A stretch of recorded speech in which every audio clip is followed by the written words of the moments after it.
कि भारतीय जनता पार्टी के लोग बहुत बेईमान हैं, झूठे हैं, जो वादा करते हैं वो कभी पूरा नहीं करते। अपने हमारे किसान भाई, गरीब गांव के रहने वाले लोगों, याद कीजिए, भारतीय जनता पार्टी ने आश्वासन दिया था और ये भरोसा दिलाया था कि वो सत्ता में आ जाएंगे तो हमारे किसानों की आय दोगुनी हो जाएगी। यहां गरीब मजदूर किसान बैठे हैं, उन्हीं के परिवारों की माताएं बहनें बैठी हैं। बताइए, आपकी कोई फसल की कीमत अगर भारतीय जनता पार्टी ने दुगनी की हो तो बता दो हमें आप। आपका गेहूं तैयार हुआ होगा, गेहूं में क्या ये जो दोगुनी कीमत, आय दोगुनी की बात कही थी, कि आपको गेहूं में आय दोगुनी हो गई?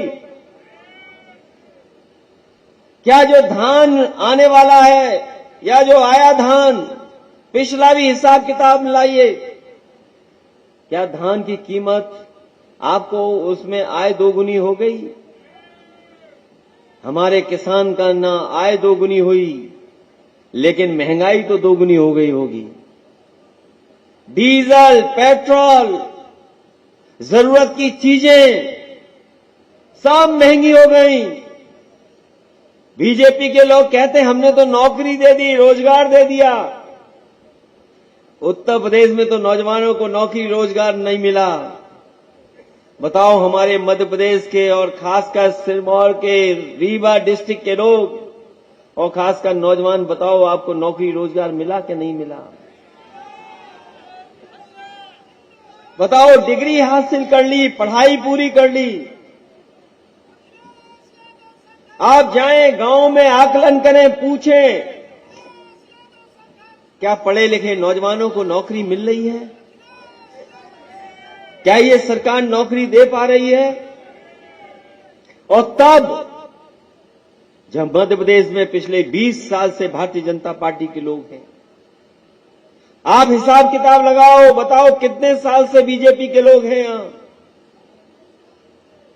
सत्ता में 20 साल से ज्यादा हो गया होगा समय। ये लगातार सत्ता में हैं और ये मुख्यमंत्री जिनको मामा बोल रहे हो आप लोग, तो लगातार न जाने कितने सालों से हैं, कितने सालों से हैं बताओ। जो नौजवान 5 साल के रहे होंगे, जो 8 साल के रहे होंगे, बताओ आज उनकी कितनी उम्र हो गई होगी? क्या उनके हाथ में नौकरी और रोजगार आ गया क्या? अभी लोकसभा में तस्वीर दिखाई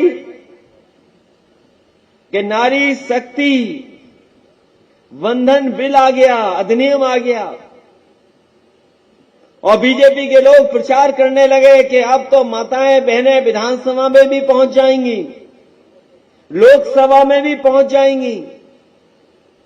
नारी शक्ति अधिनियम आने के बाद ऐसा प्रचार किया,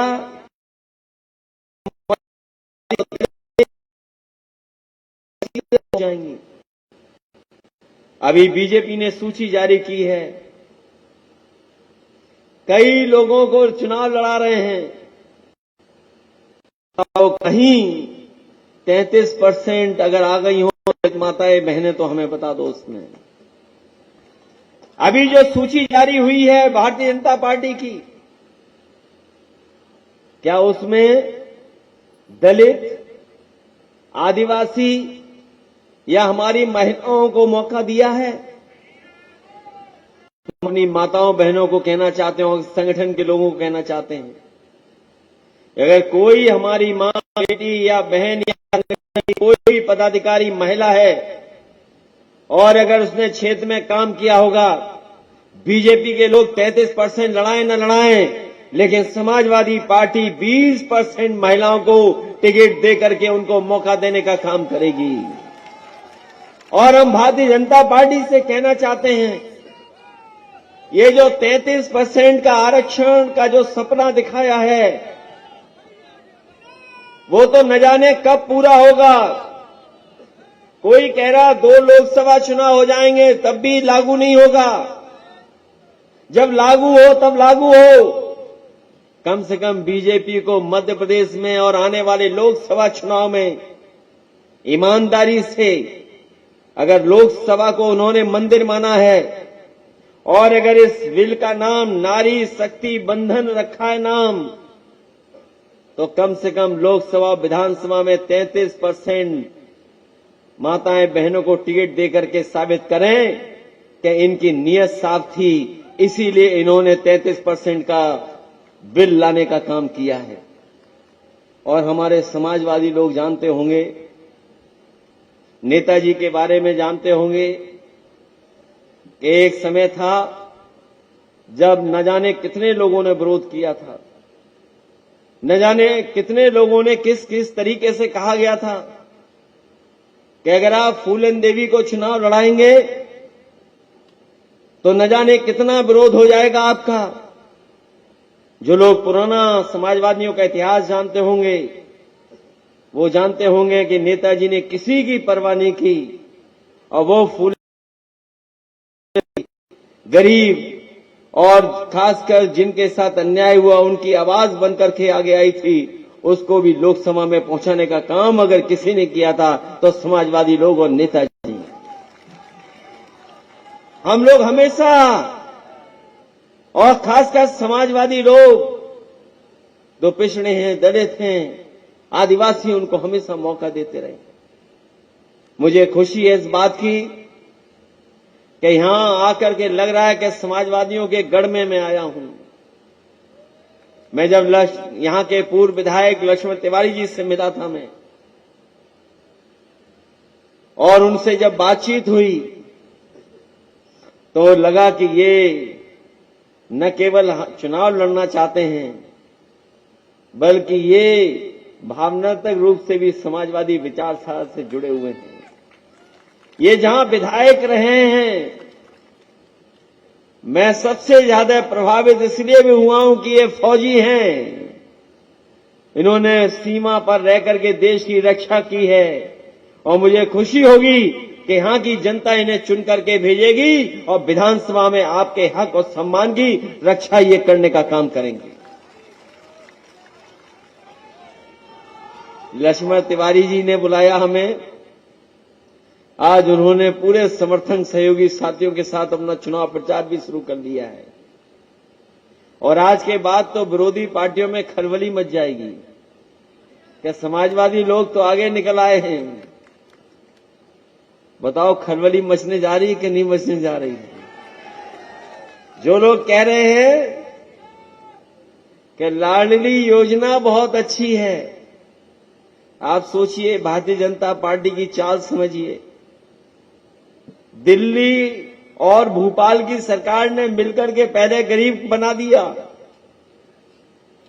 पहले गरीबों को कुछ नहीं दिया और जब लगा कि हम गरीबों को कुछ नहीं दे पाए तो फिर लाभ देने की योजनाएं बना दी।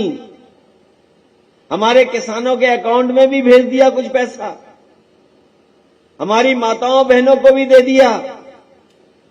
ये जो 1000 रुपए से अब 3000 रुपए करने जा रहे हैं, इससे हमारी माताओं बहनों का काम चलने वाला नहीं है। अगर देश में सबसे पहले किसी ने माताओं बहनों को सीधा सीधा पैसा देने का काम शुरू किया था तो वो समाजवादी पार्टी थी और समाजवादी लोगों ने समाजवादी पेंशन से महिलाओं का सम्मान को बढ़ाने का काम किया था। इसलिए आज जब भारतीय जनता पार्टी कह रही कि हमारी अर्थव्यवस्था $5 ट्रिलियन पहुंच जाएगी, और ये अंग्रेजी में इसलिए बोलते हैं क्योंकि हमारा गरीब समझ ही नहीं पाएगा 5 ट्रिलियन होता क्या है। जब ये दिल्ली वाले कहते हैं कि हमारी इकोनॉमी अर्थव्यवस्था 5 ट्रिलियन पहुंच जाएगी, तो हम उनसे कहना चाहते हैं कि हमारे माताओं बहनों का सम्मान 1000, 2000, 3000 में नहीं होगा, कम से कम उन्हें 6000 रुपए महीने का मिलेगा, तब हमारी माताओं बहनों का सम्मान हो पाएगा। इससे कम में उनका सम्मान नहीं होने वाला। और ये लोग कहेंगे कि 6,000 कैसे दोगे, तो हम उनसे कहेंगे कि सरकार से हट जाओ, समाजवादियों को आ जाने दो, हम 6,000 रुपए दे करके दिखा देंगे कि 6,000 रुपए कैसे दिए जाते हैं। आप उद्योगपतियों का पैसा माफ कर दोगे, बैंकों से जो पैसा लिया बड़े बड़े लोगों ने उसका माफ कर दोगे। अगर वही पैसा आप उनसे ले लेते तो न जाने कितने गरीबों का घर और कितनी माताओं बहनों को 5,000 से लेकर के 6,000 रुपया ये पेंशन मिल जाती, उन्हें कहीं दूसरी तरफ नहीं जाना पड़ता। इसलिए जहां योजनाएं लागू करनी हैं, हमें अगर विशेष आदिवासी माताओं बहनों के लिए योजना चालू करनी पड़ेगी तो हम लोग करने का काम करेंगे। हमारे समाजवादी साथी जानते होंगे, जिस समय नेताजी सोनभद्र, मिर्जापुर और बनारस के इलाके में जो आदिवासी माताओं बहनों के बीच में गए थे, उसी समय उन्होंने मन बना लिया था कि अपनी बेटियों की पढ़ाई के लिए हम कन्या विद्याधन योजना चलाने का काम करेंगे। और जिस समय नेताजी मुख्यमंत्री थे तो 20,000 रुपया उन माताओं बहनों की बेटियों को देने का काम किया जाता था। जब पिछली समाजवादी सरकार थी तो 30,000 रुपए दिया जाता था। हम अपनी मध्य प्रदेश की बहनों को और खासकर आदिवासी बहनों को कह करके जा रहे हैं कि हमें सरकार की तरफ से बेटी के जन्म पर अगर मां को भी पैसा देना पड़ेगा तो हम लोग पैसा दे करके उसकी मदद करने का काम करेंगे। चाहे हमें 25,000 रुपए देना पड़े, चाहे 50,000 रुपया देना पड़े, हम समाजवादी लोग उनको दे कहने करके सम्मान बढ़ाने का काम करेंगे। आज भी आदिवासी वैसे के वैसे हैं, न उनके बच्चे पढ़ पा रहे हैं, न पढ़ाई का इंतजाम है, और जो पढ़ाई का इंतजाम भी अगर अच्छा है तो कहां पढ़ करके जा पा रहे हैं। आप बताइए, सरकारी स्कूल में कहीं पढ़ाई हो रही हो तो बताएं। हाँ, मैं सरकारी स्कूलों में कोई पढ़ाई नहीं, और जो किताबें वो समय पर नहीं मिल रही, जो कपड़े मिलने चाहिए वो समय पर नहीं, खाने के इंतजाम में भ्रष्टाचार, और जो भर्ती हो रही है उसमें भ्रष्टाचार। जो हमारे अध्यापक हैं उन्हें भी ऐसा मौका नहीं मिल रहा कि अच्छी पढ़ाई करा सके, उनकी भी ट्रेनिंग नहीं। जब अध्यापक अच्छे नहीं होंगे तो हमारे बच्चे भी अच्छा नहीं पढ़ पाएंगे। अगर कोई जिम्मेदार है इसके लिए तो वो भारतीय जनता पार्टी है, जो पिछले कई वर्षों से लगातार मध्य प्रदेश के बीच में सरकार चलाने का काम कर रही है। कहने को तो ये कह रहे हैं कि हम चंद्रमा पर पहुंच गए हैं। अगर ये चंद्रमा पर पहुंच गए हैं तो बताओ हमारे बच्चे कब पढ़ लिख जाएंगे, ये बता दो हमें आप। क्या बच्चों की पढ़ाई के लिए पर्याप्त इंतजाम हो गए हैं? और भारतीय जनता पार्टी लगातार इस कोशिश में है कि गरीब के बच्चे सरकारी स्कूल में पढ़ने नहीं जाएं, और उसका परिणाम यह है कि उत्तर प्रदेश में तो 3,000 प्राइमरी स्कूल बंद हो गए हैं, लेकिन सुनने में आ रहा है कि मध्य प्रदेश में भी कई हजार सरकारी स्कूल बंद हो चुके हैं। सोचे हमारे गरीब भाई बहन, अगर सरकारी स्कूल बंद हो जाएंगे तो क्या प्राइवेट स्कूल में इनके बच्चे पढ़ पाएंगे? क्या इनका भविष्य होगा? और जब पढ़ाई लिखाई नहीं होगी तो कोई भविष्य नहीं होगा। इसलिए अगर कम से कम अपने बच्चों के भविष्य को सोच करके ऐसी सरकार जिसने स्कूलों को बंद कर दिया हो, ऐसी सरकार को हटाने का काम करना। हमसे पत्रकार साथी पूछेंगे कि इंडिया गठबंधन है, तो हां, हम स्वीकार करते हैं कि इंडिया गठबंधन है, लेकिन इंडिया गठबंधन के अंदर समाजवादी पार्टी भी है। समाजवादी पार्टी की लड़ाई अपनी अलग रास्ते की लड़ाई भी है। इसलिए मध्य प्रदेश के साथियों, मुझे खुशी है कि संगठन बना है और लगातार समाजवादी पार्टी काम कर रही है। जो हमारा पुराना वोट पाने का सिलसिला रहा है, समाजवादी पार्टी लगातार वोट पाती रही और बढ़ती रही है। जिस सिद्धांतों को लेकर के हम चले हैं, जो नेताजी के सिद्धांत रहे हैं, अगर उन्हीं सिद्धांतों को अगर हम गांव तक पहुंचा ले जाएंगे तो हमें पूरा भरोसा है कि बड़ी संख्या में हमसे समाजवादी लोगों से लोग जुड़ जाएंगे। और आज जरूरत है ऐसी विचारधारा की, जो विचारधारा बाबा साहब भीमराव अम्बेडकर जी ने दी हो, जो विचारधारा डॉक्टर राम मनोहर लोहिया ने दी हो, जो विचारधारा नेताजी ने संघर्ष कर करके बनाई हो, उस विचारधारा की जरूरत है। बिना उस विचारधारा के हमारे गांव गरीब के लोग खुशहाली और तरक्की नहीं कर सकते हैं। ये अगर कोई खुशहाली का रास्ता है तो वो समाजवादी रास्ता है, कोई दूसरा रास्ता नहीं है।